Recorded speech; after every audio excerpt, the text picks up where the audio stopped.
nothing on me. You ain't got nothing on me. Nothing like a tattoo. Like, so you just put out a project, right? Yeah. So tell me about your project. What inspired it? The title called "The Last Should Be First," and I think like what inspired it is like it's time to give me mine. I'm taking mine, whatever it is. Like I'm coming in the game, I'm taking it by force. I ain't gotta ask nobody permission. It's cause I said so. You feel me? So I feel like I was last. They try to play me like I'm last, but actually I'm first. Cause the last shall be first. So I'm taking it by storm. That's all I'm saying. Yeah, and that had like a double meaning, right? Like then you say you're like the last son or something like that. Like No, the title, cause my name TL1, that right, means the last one. That means I'm like the last of the dying breed, like the last you know what I'm saying, of the generation, you know what I'm saying? I feel like I'm a leader. I don't know, like the one who's gonna stand up and speak out on certain issues and injustice. So I feel like I'm the last one. And if anybody wanna ride with me, you know what I'm saying, we could go do it, you feel me? So like that. Okay, so like speaking like being a leader, I mean I've been seeing you. You've been on TikTok, man. Like you've been like posting a lot of content. You know, some say it's like controversial. Right. Like yeah. So like, what gives you this? I mean, how do you get the strength to talk about the things you're talking about on that platform? Well, I get the strength because it's like all these things that I'm saying is like what I think for myself, and I was like, man, what if I, you know what I'm saying, I know a lot of other people feel the same way I do. You know what I mean? So I'm just the one who's saying it, and I know if I can get the person who feel the same way I do, then I can get them. You know what I'm saying? They could be a part of the movement. You know what I mean? Like somebody had to have the drive and the courage to do it, and I feel like I'm the one with the courage to speak out. You know what I mean? Because I just got the drive up for doing it and the love of doing it. So that's where it comes in. That some people, they not really concerned about issues and injustice, but they just need that extra push for someone. They see the light in someone else to do it, and they put the fire in them to stand up as well. So I think that's where I come in. Okay. So like, what's been the response from the question, or what you've been putting out? What have people been saying?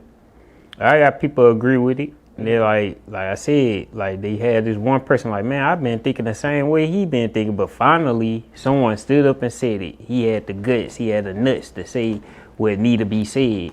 And you know, I get some backlash, but I'm really willing to put up with it because I know a lot of people, it'd be misunderstood from when it comes from a black males or a black man perspective on things, and people try to, you know what I'm saying, brush it off. But I can take the backlash. Like I got tough skin, so none of that stuff that people say to me, it really doesn't offend me. You know what I mean? Because I come from a tough background, so it ain't really nothing that I haven't heard already. So it's like, okay, that don't faze me. So they give me the gas to keep going. So I'm like, oh yeah, they not liking it. I know I got some people who like it, so I'm doing it for them, but that's gonna keep me motivated to say, you know what, I'm gonna go do another video. I'm gonna see how they like that and take that. So all that backlash and criticism, it don't bother me. So okay. Now, do you think more artists should like say what's on their mind? I feel a lot of artists, you know, they're like afraid to really definitely be controversial or go against the grain, you know. Definitely they should be more vocal about those things, in my opinion. But I do understand those artists because I know a lot of them don't want to bite the hand that feed them. See, me, I'm different. I ain't got nobody feeding me. Like, bro, I hustle and got this shit out the mud. Me and my brother and my team around me, we did this shit ourselves. Ain't nobody give us no handouts. We don't own nobody's shit. So I can speak on these things. Other artists, I think they should, but they can't because they feel like they bite the hand that feed them. If they do speak on those things, then their water gonna get cut off. So I understand it, you know what I'm saying? But I guess to a certain extent, you just gotta make a better, put yourself in a better position so you won't have to be controlled by nobody. You can speak on these things. Cause I made a video, I think it was something like hip hop is supported more by white folks than the black community. And I said something like, those rappers and artists can't speak on certain things because they're under, you know what I'm saying, they're under certain people and they not getting supported as much from the black community. And I feel if they was getting supported from the black community, then they can speak on their content because they know that, you know what I'm saying, they people got their back. Now the white community supporting them and they go against them, they're like you biting their hand and feed them. So who gonna go look out for them when they do go against the system? Are they people gonna come to they aid and help them? See, you gotta think about that. Now, if you was supporting them, they might would speak on no issue because they know they got my people backing me. So if anything go wrong, I'm gonna be okay. You know what I'm saying? Some people they not gonna risk. You know what I'm saying? They bread and butter for something that they feel like, you know what I'm saying, no one's gonna, you know what I'm saying, help them. So, but that's why we different. We can speak on these things. I can speak on these things because I ain't under contract with nobody. I'm an independent artist, so I can say what the fuck I want to say. Now, being an independent artist, do you still have like aspirations for like eventually like getting signed with a label or something? Like, do you want to like go in that system? It depends on what kind of numbers they talking, and what can they offer me. You know what I'm saying? Like, we already pretty much doing everything. We go get the distribution, all of it. You know what I'm saying? They got independent platforms, so independent artists can do their own distribution. So that's like they cut out the middleman. Now you can offer me something like maybe a certain status or plateau that I wasn't, where I can reach more broader people. Then maybe we can do a partnership like that. So far as royalty and percentile, we got to kind of got that down pat. Now I would like 90%. I put it like that, of my royalties and my publishing, and I'll pay you 10% because pretty much we got everything done. Now anything else you want to offer, like I said, you could put me in certain places where you really wouldn't like. What's one of them TV stations or something, NBC or something like that? That's a different audience. You say I could do this for you, then yeah, we could discuss something like that. Cause normally you wouldn't see this type of artists in those areas and platforms like that. So you do something like that, yeah, we work something out. Okay. But I still gotta get the bigger piece of the cut. So yeah, it's like, yeah, you definitely gotta do that. You know, as far as like, you know, I was like listening to your album, and you know, I feel like, you know, the stuff you're talking about is really like timely, like the title track. You know, like No Rest No Sleep. That was on like your original project. Yeah. You had like was it like 2020 tunnel vision, or was it? Yeah, that was like 5 years ago. 5 years ago, yeah. So and I rebirthed it. Yeah. So what made you want to like remake that track? I always liked this song. I felt like it didn't get I guess enough push as it should. Mm-hmm. So I was like, man, I really feel that song. It really means a lot because it's like, it's basically saying like all the stuff as a black male, all the stuff we gotta go through, like all the odds are stacked against us. So we gotta fight against these odds. Like I say, ain't no handouts or many opportunities for us to be successful. So we gotta give it all and go in and take it by force. You know what I'm saying? Like, this is what belongs to me, this is mine. So no one can take it. So that's where kind of that song comes from. And like, it really shows the other side. You see the glamour and everything, but it's another side before you get to the glamour that we go through. So that's the side I'm sharing that people don't really get to see or hear. So that's where that song comes from. That's why I rebirthed it. So like listen to the song now. It feels like more like aggressive. Like you really tired of you know. Like you do something, you know. You get tired of the empty refrigerators. You know what I'm saying? You get tired of, you know what I'm saying, having to start from the bottom. We ain't have capital. So stuff like that, you get tired of hearing gunshots outside your house every night. You know what I'm saying? So it's like, I gotta do something about this. I gotta get up out of here. That's where that song come from. So ain't no rest, no sleep until I get what goal I'm reaching to get. You know what I'm saying? I die trying if I have to, or I kill for mine if I have to get where I'm going. That's how aggressive this song was saying. Like, I gotta, by all means, I gotta make this a better situation for me and the people around me. So ain't no rest, no sleep till I get there. So that's where it come from. Now, like, did you go through something? Yeah, I've been through a lot of things. Recently. I've been homeless. I've been in a shelter. So those type of things inspired it. And that's, I guess when I went back and listened to the music, I like, man, I feel this song. I need to talk more about this because I'm actually going through this. So yeah, I've been to shelters. You know what I'm saying? I've been out with people like from the bottom. You know what I'm saying? But it's crazy because even though I was there, it's like I didn't fit in with them. They looked at me like, bro, what you doing here? Like, and that's how I was thinking every day. So it was no rest, no sleep until I got out of there. And I ain't going back there. And I'll make sure I'm not going there, I'm only going forward. So that's where the aggression come from. Like, it's now or never. We gotta, you know what I'm saying, take what's yours. You know it's yours. Who got the right to tell you no? So I ain't gonna no rest, no sleep till we get it. You know what I'm saying? Now, so like being in a shelter. I mean, what was that experience like for you? Like how long you there? Like how did that change your life being that experiencing that?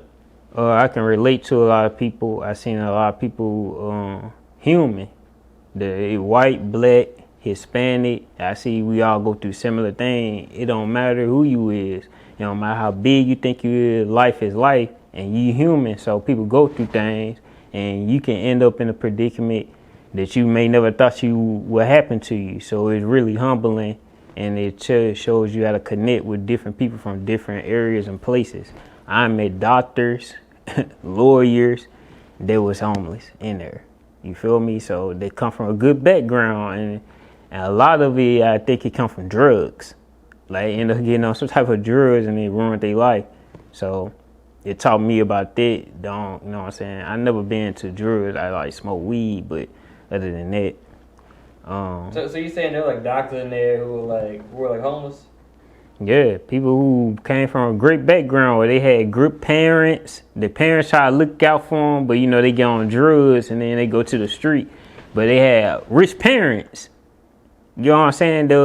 They look out for them and sound like, but you know what I'm saying? They decision in life. You know what I'm saying? Matter of fact, R.I.P. to him. We used to call him Bonnie Rubble.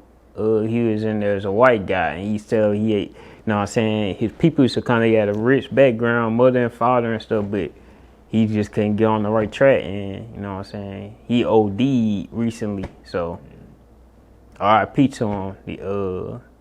He's taught me a different perspective, though. I'm saying, no matter what background, you're black or white, you still human. So things in life happen.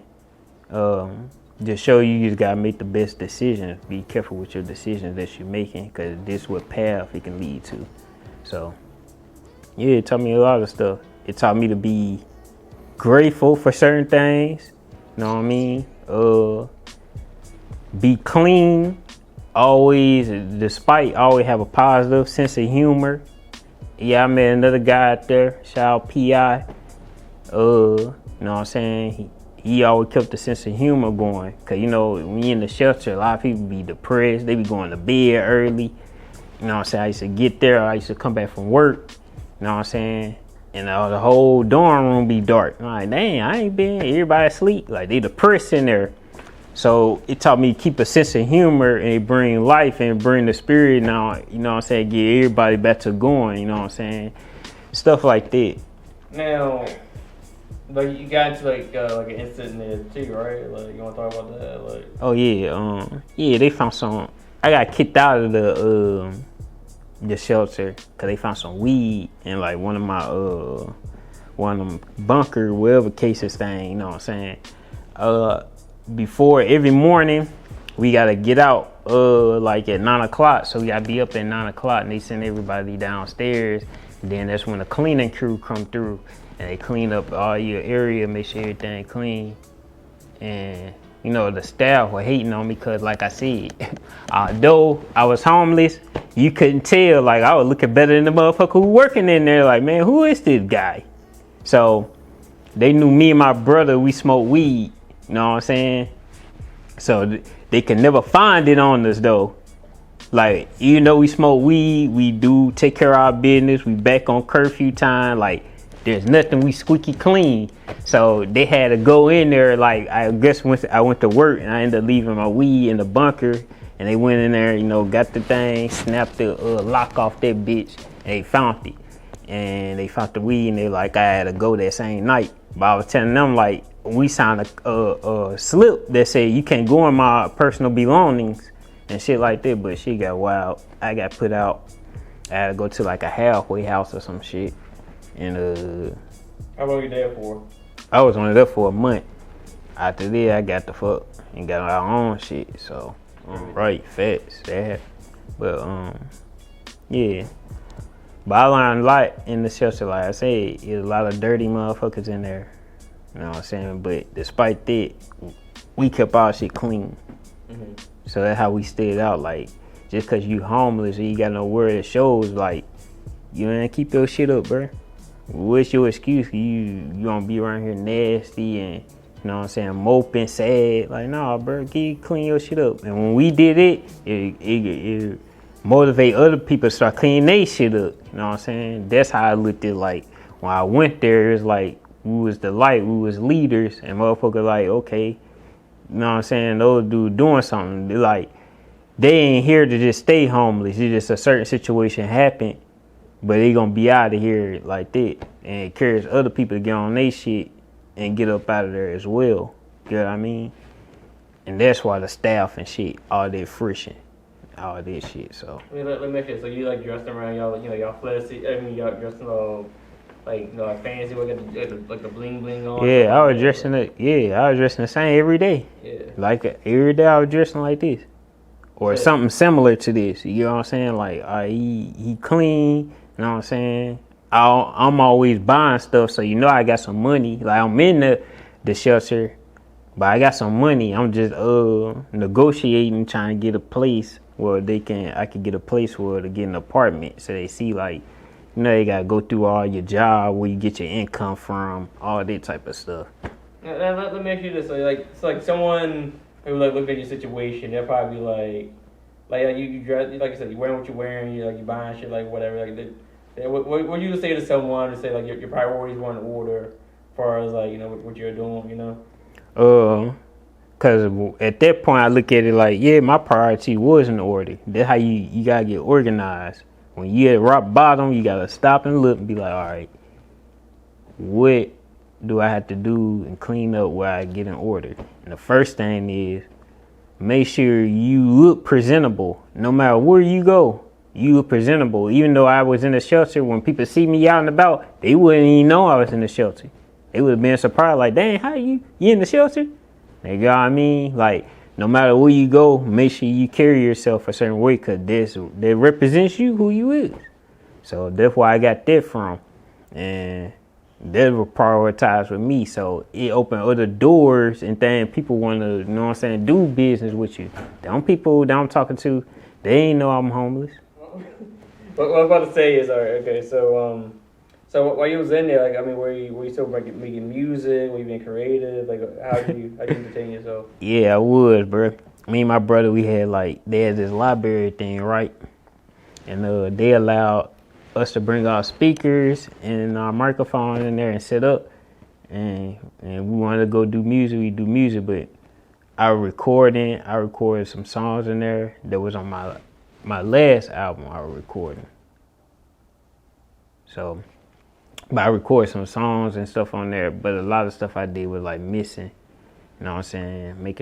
Making sure the music sound quality. I hear something, like take that out or add this in, shit like that. Make sure they sound equal, the vocal not too high, the music not too low, too high, stuff like that.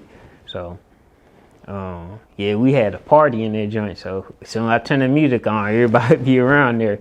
So, you know what I'm saying? Even though we was in the shelter, we were running that bit. We had that bit lit. All right, so I mean, did any of them everyone like get on like a track with y'all or anything? You got any songs? Yeah, I let, you know what I'm saying? A lot of people, they had inspirations of doing music in there, so they seen that I had it. You know what I'm saying? I wasn't gonna be like a selfish motherfucker, so I let them express themselves. You know what I'm saying? Get on the mic. They want something that they want to rap. or they sing or something, I let them do their thing. I mean, I ain't really do nothing with it, but I felt like it was needed to help them get through those times. So I just let them, you know what I'm saying, do their thing, you know what I'm saying, have fun. You feel me? So, yup. Okay. Would you ever like make a tape with them or something like that? Call it I ain't make a tape, but I made a song. Yeah. I ain't make like a whole project, but I made like a song or two with them, and I let them record their own song. Some person they might always had, and they never had the chance to record it, and they got it at that time. They're like, "Oh man, you got a mic, man! I had this old song, I always wanted to record it."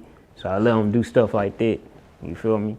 And you know, they may want them to do a song with me. I did a song with them and stuff. But as far as our project, no, we ain't do no solid project. I was still working on other things. So. Okay. Feel that. So going through what you went through, I mean, what would you say is like another artist, you know, who's like going through something similar to what you went through in the past, you know, with the like. Go through it. Nothing lasts forever. You keep a positive mindset, you gonna get through it. And it's a reason why you going through it, because a lot of times it builds character. Certain stuff you go through, some people just got stuff easy. They ain't never had to go through this. So imagine if they did, it's gonna show you who they true character is. You know what I'm saying? Somebody who had all the money, if they go through that, it's gonna show who they true character is. Like, oh, you always want somebody to give you something. You ain't never really had to earn nothing. And they can be for somebody broke too. You see, that's why you homeless. Cause you always want somebody to give you something. You don't wanna, you're gonna show who you are. So you go through it, gonna build your character, who you is. You gonna show, all right, this person, when they go through it, they got a mindset of winning. If they look at certain things a certain way, like just cause I'm going through this don't mean it's the end. It's just an experience. And when I come out on the other side, I'm gonna shine even brighter. And then I'm gonna live telling people like, dang, you went through that? And I'm like, yo, I went through that too. So it build a character to show who you really is, despite all of this stuff. So, yo. Okay.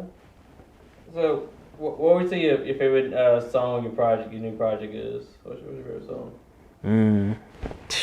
The favorite one. I like that because it's like it got like a club song. It ain't talking nothing too deep. It ain't talking nothing too, you know what I'm saying? So I like that because it show a different side of me. Like, I don't always gotta be on some deep shit, you know what I'm saying? I'm cool as fuck too, like anybody else. Like, all right. I got a couple songs. The Negro song. But see, that one's dope because it showed like, it showed that deep side of me, then it just kind of showed like the street side of me, how I put it with the street element, but I'm still making an intelligent, conveying an intelligent message, but just in a street way. So that's how I look at that song. Then give you like, at the end of it, you listen to it all the way through, it give you like a little message at the end, a clip, you know what I'm saying? So that's why I like that, it was dope. So, Okay, so let me ask you this. So, I mean, I've been noticing that there's been like a trend that's kind of like happening with like rap lately. You know, you kind of heard of like Jello Ball with the song Squeaker. yeah. That sound with that New Orleans like sound off like the 2000s, but it's coming back. Mm-hmm. And if you look at you, it's like you kind of like an embodiment of that. You want to like speak to that, like. Oh, to the song? What I think of the song? No, not the song. What I mean is just like, you know, because like your sound, because like someone said, with your music, it sounded like it came out from that era, like. Oh, like, from that era. Yeah, that era, yeah. Like, so like kind of feel like what you're doing is like kind of like right on time with that trend coming back in style, you know. Yeah, I mean, I take that as a compliment. I don't think it's like they trying to say, oh, it sounds played out, or I think it sounds like nostalgic. So if somebody hear that sound, it's like, that took me back, man. But it's a new school person doing it. So it just showed, to me, it just showed like the level of talent, because when you get compared to like older music, it's like they level of talent was up here. So if I'm getting compared to that means I feel like I'm up here with them. So like, this send me to another level. To me, I think that's good too, cause it showed your diversity. I can make this sound and I can make the new sound and mix them together. So they don't always gotta just be this, you know what I mean? Or it just sound this new school sound. I can take the old classic and remix it just with a new flow. Now, you know what I'm saying? But I do see a lot of artists do that though. I see them take samples of older music and they just remake it. So it's sort of like the same thing. Mm-hmm. So why do you think that's coming back in style? Like, why do you think that the style is like nostalgia is coming back? Why do you think that is? I think the youth embracing it more. That's why I think it's coming back. The youth embracing it, go back and listen to the older songs. And that's a good thing because it builds a connection. So it's like the stuff you going through, they were going through, or we going through today, they were already going through it 30 years and 20 years ago. So we can relate to them. It's like, oh, he was dope. So I fuck with it. Let me tell or make my twist to it, because I feel how Tupac was feeling. I feel like how Ice Cube was feeling. I feel like how Biggie was feeling, or Nas, or whoever, or Lil Wayne. Because that's like, that's 20 years, 25 years ago. Now, you know what I'm saying? Or, you know what I'm saying? For R&B, I think that's what needs to happen to R&B. I think R&B need to get into go back to like the 90s and mix it with the new stuff today. But I start seeing it slowly reviving itself. So I fuss with it. Okay. So, I was watching one of your TikToks a couple days ago. There's one about like, I think you said something like men and women can't be friends if they're not attracted to like one another. Like, talk on that. Yeah, men and women can't be friends. If you and a woman, basically you meet a lady and y'all attracted to each other, how you gonna be friends? You might well go ahead and see what they look like. All right, I'm attracted to you, or you attracted to me, then what's the friend zone thing? Like, what we wasting time for? Or if you attracted to her and she's not attracted to you and she try to put you in a friend zone, it ain't gonna work, because reality, your true feelings, you really attracted to her, so I'm gonna be your friend. Like, you just put me in timeout, you feel me? Or flipped it. She might be attracted to you, but you're not attracted to her. But her feelings, you try to be cool with it, like, nah, I ain't trying to smash or nothing like that. But they ain't gonna work because she wanna smash. Now, you get what I'm saying? So it ain't gonna work. Only way it would work is both of them are not attracted to each other. Now, if you're not attracted to her, she's not attracted to you, then yeah, we could be friends. Yeah, we could play poker and cards. You know what I'm saying? And talk, because we friends. Now, if I'm attracted to you, it's going to be more than we just playing poker and cards. Like, I don't want to just watch a movie. I want to smash. I want to fuck, basically. You got any ladies you dealing with now? Like, that maybe you can come to that conclusion? Like, what ladies you messing with now? Well, be in a relationship? Yeah. I haven't met her yet, but my mind started growing. Like, yeah, I'm starting to understand my place as a man and my duties. So yeah, I would like to do that, like get in a relationship, real relationship, and you know what I'm saying, lead for example how it's supposed to be. Cause now I'm starting to, you know what I'm saying, I was younger, I didn't pretty much get it. Now I'm getting older, like, okay, this how it's supposed to go, this how it's supposed to go. And I think all of us, even on women, when they were younger, they didn't get how it's supposed to go. That's why we was like that. Now you get older, you start to see, okay, this what a woman does. This is her job. Not all of them, but some of them. Same thing with men. We just start, you know what I'm saying, you sleep with a bunch of women, you know what I'm saying? But you get older, like, nah, it's more than that. You're supposed to build, you're supposed to make family, you're supposed to reproduce, you know what I'm saying? Generational wealth. How am I have generational wealth if I don't have nobody to get a wealth to? So, where does a young man like yourself go to find women in this area? Because you in the DMV, you know, like, there's a lot of beautiful women out here. Like, Mm-hmm. So, where do you go? Like, what you work? Like this song "Celebrate" that's on the album. I don't chase. I vibrate. So I got a vibe with me. So I feel like the chicks that's feeling me, we gonna click. We gonna run into each other because the attraction is gonna happen. I don't have to go chase it. You know what I mean? So wherever I come into the building, I automatically gonna be a magnet to whoever I'm gonna attract. You know what I mean? So now, the further is it gonna be a real relationship or not, that depends on, you know what I'm saying, your character. and how you think, and you know what I'm saying, that type of thing. But me just going out looking for women, like I'm looking for somebody, nah, take it easy, you know what I'm saying, it will go on to come. Cause like I said, you know who you is, and you on a certain plateau level, then that's the women you're gonna attract. Now, you know what I'm saying? You gonna attract the women on your level. But whatever you putting out, that's what you gonna get. Okay, I get that. I mean, so do you think it's like hard, like dating in this area? You know, there's like there's a lot of complaints. A lot of men say like it's like hard to. In this area? Yeah, in this area. Like, what's been your experience of like dealing with women in the Maryland, DC, DMV area? To me, it's been pretty cool because they seem to embrace people who not from around the area. So by me not even from being from out here, I already stand out. So to me, they be pretty cool. They not so hard to get along with once they, you know what I'm saying, you get around to get the edges to get to know them, you know what I'm saying?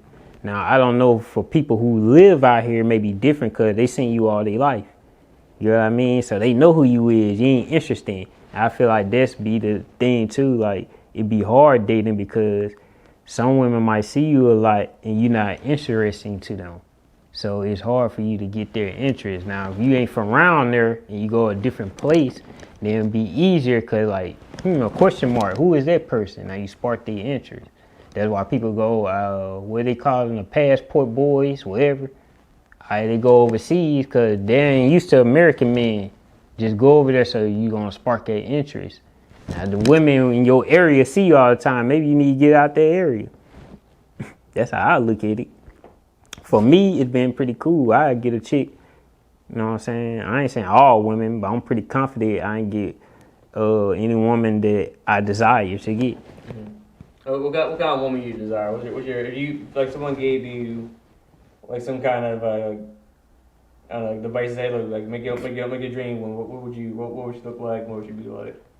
She gotta be sexy, fine. You know what I'm saying?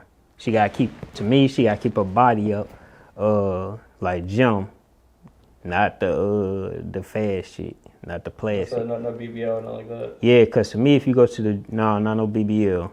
Shout out to the woman with BBLs. It look good, but everything that's fast ain't gonna last long. See, if she go to the gym, that show me her mindset. She willing to work for what, you know what I'm saying, do the hard work to take to get the result that you want to get. So it already let me know about her mind frame. So if she's in the gym and she fine, all right, that's one thing. Now I gotta see like, you know what I'm saying, what's her experience with men? How do she see men? See, that's important. Because it's gonna show how she gonna treat you. See, that. Well, a woman who's intelligent, she gotta be sexy, her face card, you know what I'm saying? Ain't like any other man. When any finish, I want the face card on point. She got the body, but she gotta be, you know what I'm saying, intellectual stimulating. And even the body, you know what I'm saying? Even some women might don't have the body like that, you know what I mean? But your intellectual, your mind frame, that's what's gonna spark you and keep the spark going. Cause if you got a good mind frame, a good way of thinking, then I can look past those things and you can gain those things. See, and this what a lot of men too, all women might don't have it already, but you can build with that person. They got the right mind frame, then you can get her in the gym and say, hey, work on your body. This is what I like. This is what I want you, you know what I'm saying? I want your ass to be like this. I want your hips to be like this, you know what I'm saying? And go work on no perfecto thing for him, because that's what he like. So all women might don't have it all day, but they need the leader, the man, to let them know like, hey, this is what I want. You know what I'm saying? And they can learn it. They go to the gym, you know what I'm saying? Like a woman who can cook, she might don't know how to cook, but you let her know this is what I like, then she can learn. And then get what I mean? That's how you build. I get those. Do you feel like a lot of like women today, like, I mean, because what you just said, like, you know, like sure, hey, like this is what I like, or what do you think like women like today would like they can combat that? You know, like, no, I want to change it. Like they don't want to change. Well, then they gonna get the man that's in your category. The man, then you gonna know why. This why you get these men. The man who don't sit up They don't do nothing. All right, you in the same category. Cause you like, well, I ain't doing nothing. So you like, he ain't doing nothing. I feel like if he's putting the work in, then on your end, you should be putting the work in too. Cause he's showing you how much I care for you. So this what I'm willing to do. This what I'm willing to sacrifice. So it gotta be on the same end. If you in love with him, then you got, all right, this what I'm willing to do. This what I'm willing to sacrifice for the relationship so we can build. What do you think about the term 50-50? I mean, that's like, you know, like I said, that's like a whole other word for like, well, whole other phrase for a lot of people now. Like, what do you think about 50-50? What is your 50? See, that's the thing though. Cause see, people say 50-50, you think you're always talking about money. I'm not paying no bill 50-50. And ain't nothing wrong with that. If you got the money, why not pay it 50-50? You're in a relationship. It's a relationship. That means I'm supposed to reciprocate the same energy. We looking out for the benefit of each other. We look at it like survival. You gotta survive, I gotta survive. So, but for us both to survive, we gotta look out for each other. I wash your back, you gotta wash my back. So I don't get what people say 50-50. Then like I said, what is your 50? Cause just cause you don't have money, don't mean you don't have nothing else of value that you bring that's 50-50. Yeah, I pay all the bills. Cool, I do all that, provide, pay all the bills. But where's your 50? So you just think you don't supposed to do nothing at all. That's what I'm saying. You ain't gonna give me no babies. You ain't gonna go feed the kids, make sure they good. I did that part. All right, what's your 50? You ain't gonna go cook the food. You ain't gonna run my bath water. Cool, I'll pay all the shit, but you gotta bring something. That's all I'm saying. That's why I take 50-50 as. Now, some people may say it's money. I don't feel it. Like I said, if it's about surviving, y'all both gotta survive, then why not put that extra money in if you need it? Because it's about the relationship, right? Or is it about you? Yeah, that's a good point, man. That's a good point, man. It's getting crazy out here, like, what do you think is going on in the world? Like, what do you think about Trump, like... Trump, and Elon Musk? Yeah, what do you think about that? I think, basically, it's going back to how they try to make it about classism, which goes into race, because we already know who always at the bottom of their class, black folks. So to me, it's like a big replay. Like we've been saying this years and years. Our parents and grandparents been going through this. Only people who complaining right now, uproaring, is the people that had it good at first and he taking their rights from them. But as I'm looking at it, we ain't never had no rights. That's what I'm trying to get people to see, like, bro, we was in the same boat the whole time. So what difference is, like, what he's doing, it's affecting us, but it's affecting them more because it's taking the rights from them. We ain't really had no rights. So we already was dealing with these things. Now they just catching the heat. And now it's like, now you see what we were saying. But even though who gives a fuck? They brush us off like, oh, we was never saying it. Like, bro, we was saying about the system 100 years ago. Now that you catching the heat, now you want everybody to get up and uprise for your cause. But you ain't get up and uprise when we was in our cause. That's how I'm looking at it. Trump is a billionaire, so he don't care just nothing but for billionaire people of their class and their status. So that means if you're a white man or a white woman, you ain't in their class or their status, he don't care about your ass either. Now you get it. Now you get it. Like, he don't care about nobody in their class. So now you feeling the heat. Now you feeling like how a nigga was feeling.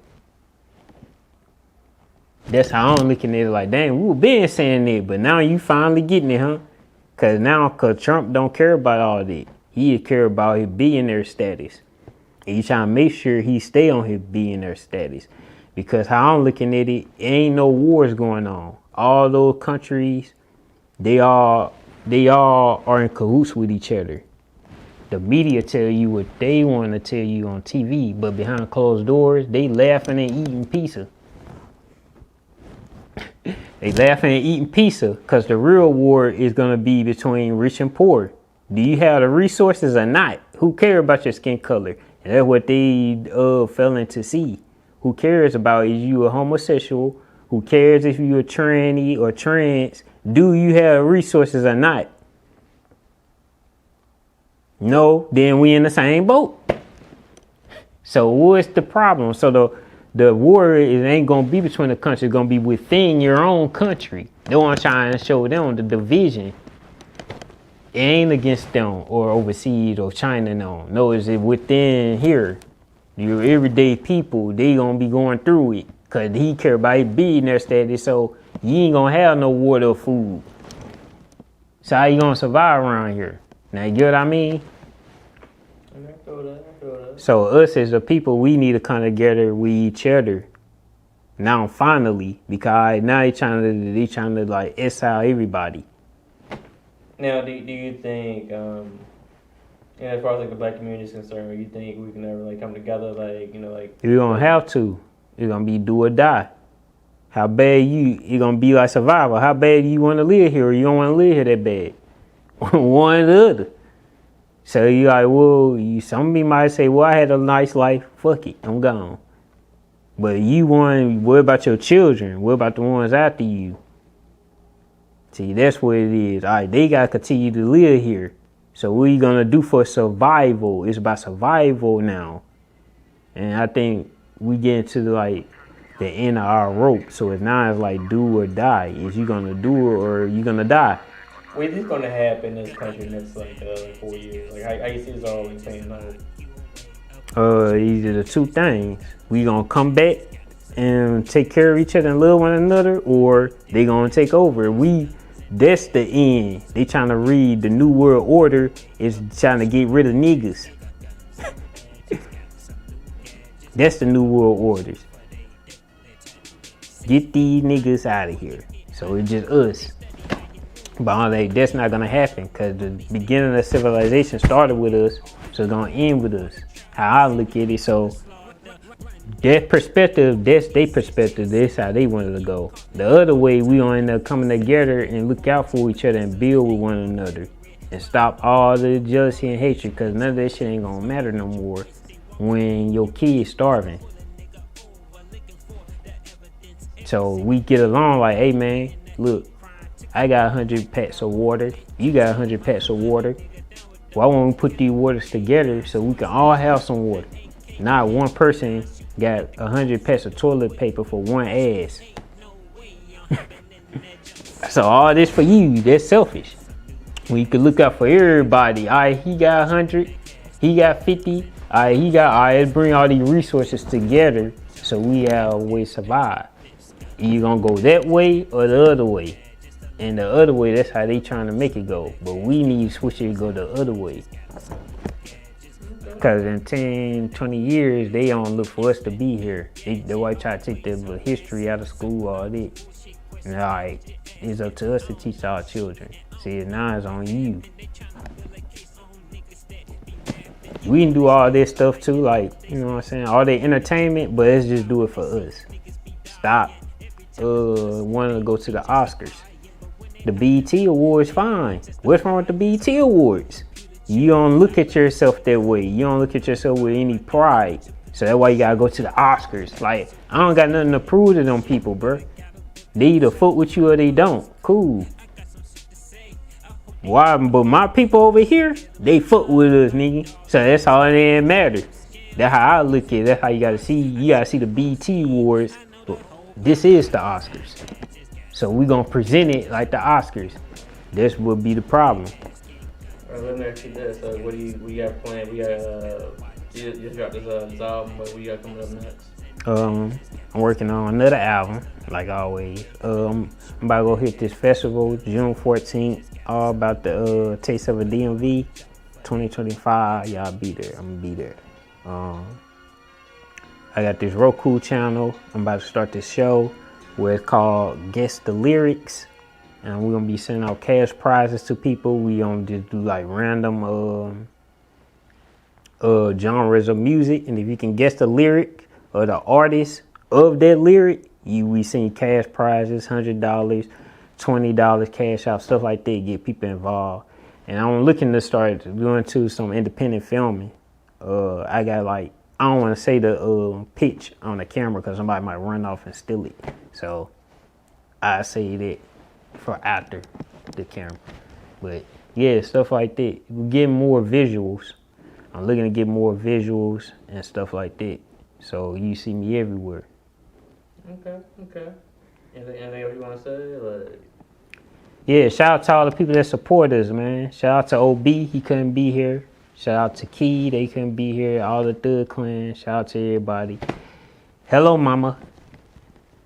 Shout out to mom. Shout out to my peeps, the fam, the DMV, Monroe, Louisiana, Gun Road 318 stand up. Shout out to my home city.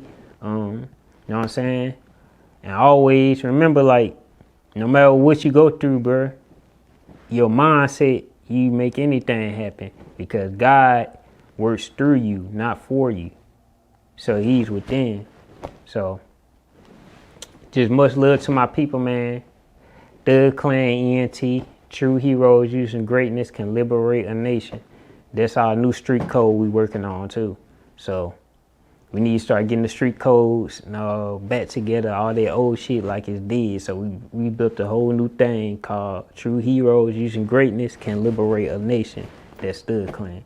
So y'all hit my follow me on Instagram at ThugKlan. Follow me on TikTok at TL1. YouTube TL1. You know what I'm saying? We're gonna have a lot of more visuals, stuff like that, man. Thanks everybody for the support. You know what I'm saying? If you never support, this will be your first day, you know what I'm saying? Much love. We about it.